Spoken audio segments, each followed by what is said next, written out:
Have you ever noticed how one person's presence can completely shift the energy of a room?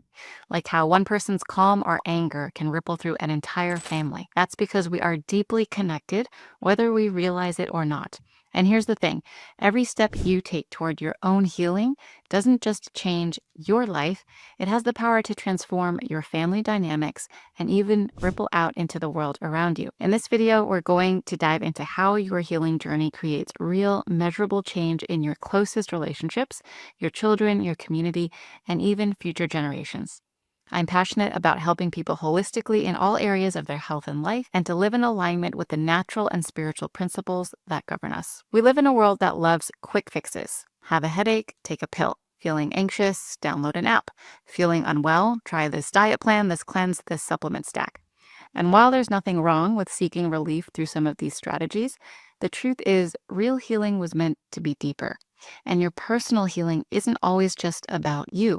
It's relational, generational, and spiritual. Think about this for a second. The way you speak to your child today may have been shaped by the way your parents spoke to you. The way you respond to stress may echo the way your grandparents responded to theirs. Even the beliefs you hold about your body, your worth, your place in the world, many of those may not have originated with you. They were handed down. Many patterns flow through families invisibly. Some are beautiful, like kindness, creativity, and generosity. Others are heavy, shame, anxiety, addiction, disconnection. Here's one of my favorite visuals to illustrate this. When a baby girl is developing in the womb, she already carries all the eggs she will ever have. That means that when your grandmother was pregnant with your mother, you were already present in some form, an egg inside your mom's tiny developing body. That's 3 generations nested inside one another, like those Russian dolls. Science confirms this. Studies in epigenetics show that the experiences of one generation, even things like stress levels, nutrition, and exposure to toxins, can influence not just their children, but their grandchildren. The choices your grandmother made, the traumas she lived through, the resilience she developed, all of that echoes in your biology. And in turn, the state of your body, your emotions, your health, and your beliefs is leaving its mark on generations you may not have met yet. You're not just healing for yourself, you're healing for your children and their children. Healing becomes this incredible responsibility, and not in a heavy, guilt-ridden way, but in an empowering way. You get to decide which patterns end with you and which ones you intentionally nurture and pass forward. When you calm your nervous system, when you choose forgiveness over bitterness, when you invest in your well-being, you're literally altering the chemistry that your future generations will inherit. And it doesn't stop at biology. Energy is just as real. The emotional environment you create, the love or fear that permeates your home, becomes the air your family breathes. And those choices extend out through your community, your workplace, and ultimately our world. Healing yourself is healing the whole collective. Here's one of the most humbling truths about relationships. The people closest to us, especially our children and our partners, act like mirrors, reflecting back parts of ourselves that we may not even realize are there. Let me know if you've noticed this. Maybe your child's tantrum triggers you more than it should, or your partner's tone instantly puts you on the defensive. It's easy to assume they are the problem, but often those uncomfortable reactions are mirrors showing us unhealed parts of ourselves. Let's talk science for a moment. We have something called mirror neurons in our brains. These are brain cells that activate when we watch someone else's behavior, almost like we're experiencing it ourselves. This is why you might cringe when you see someone stub their toe, or why watching a friend cry can bring tears to your own eyes. Mirror neurons help us empathize and connect, but they also make us emotional sponges for the people around us, especially within our own families. This is why healing isn't just personal. Your emotional state literally sets the tone for your entire home. Your nervous system regulates theirs. When you're anxious, your child's mirror neurons pick up on that. When you're calm and grounded, their bodies feel safer too. In families, children often carry forward traits they've absorbed from their parents, sometimes through direct imitation, other times through opposition. For example, a child who grows up with a parent who is anxious and approval seeking may mirror this behavior and also become overly focused on pleasing others. Conversely, another child in the same home might take the opposite stance, rejecting approval seeking entirely and becoming rebellious or overly independent. Similarly, if a parent struggles with anger, one child may mimic that quick temper, while another might swing the other way and become overly conflict avoidant.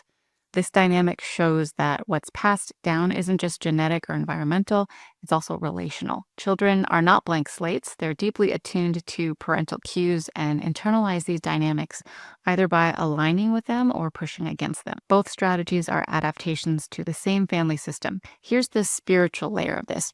Your family isn't just here for you to teach them. They're here to teach you. Children, partners, parents, they become these mirrors that help us see parts of ourselves we'd otherwise miss. When you look at it this way, every difficult moment in a relationship is an invitation to heal something deeper within yourself. This is how the universe helps us to grow. And when one person in a family system chooses healing, it doesn't just shift them, it shifts the entire field of energy in that home and across their familial relationships, even if family members live across the country. This is because families operate as an interconnected system, meaning that shifts in one member through changes in behavior, emotional regulation, or mindset ripple throughout the whole family system. Even physically distant relatives can be affected through altered communication patterns, emotional responses, and energy. At the same time, these shifts also extend to those we interact with closely in daily life, friends, coworkers, and our broader community, because our emotional state and energy influence those around us and the collective. In this way, healing isn't confined by geography. It transforms relationships near and far, breaking generational cycles and creating safety, growth, and freedom. You can think of your healing like dropping a pebble into a still pond. As soon as it drops, ripples begin to spread outward, wider and wider, far beyond the pebble itself. Every choice you make to forgive, to rest, to heal, to nourish yourself differently, to meditate or pray, to reconnect with your values and true identity, sends ripples throughout your family system and our global consciousness. Those ripples reach your children, your partner, your community, and even people you may never meet. Let's talk more about cycles in families. Every family carries cycles. Patterns of belief, behavior, and even illness pass down the line. The grandmother with unhealed trauma may pass anxiety down to her daughter, who passes it to her child. Or a father who grew up with scarcity may pass money fears to his son, who then passes them to his children. We often think that's just how my family is. But current cycles are not destiny. They're really more like invitations. Healing is how cycles are broken. When you decide this pattern ends with me, you're not just changing your own story, you're rewriting the story for every person who comes after you, and sometimes even the ones before you. For example, a mother who learns to love her body teaches her daughter to grow up without shame, and sometimes even influences her own mother's healing. A father who chooses sobriety breaks the chain of addiction for his son. And a parent who learns to set boundaries teaches their children that love and respect can coexist. Every time you heal, you positively influence everyone around you, even if you can't always see how right away. Picture a giant tree. Its branches are your children, your grandchildren, the generations to come. But you are the tree's roots. Your choices, your beliefs, your health, and your wholeness. Now, if those roots are sick, the branches will struggle as a result.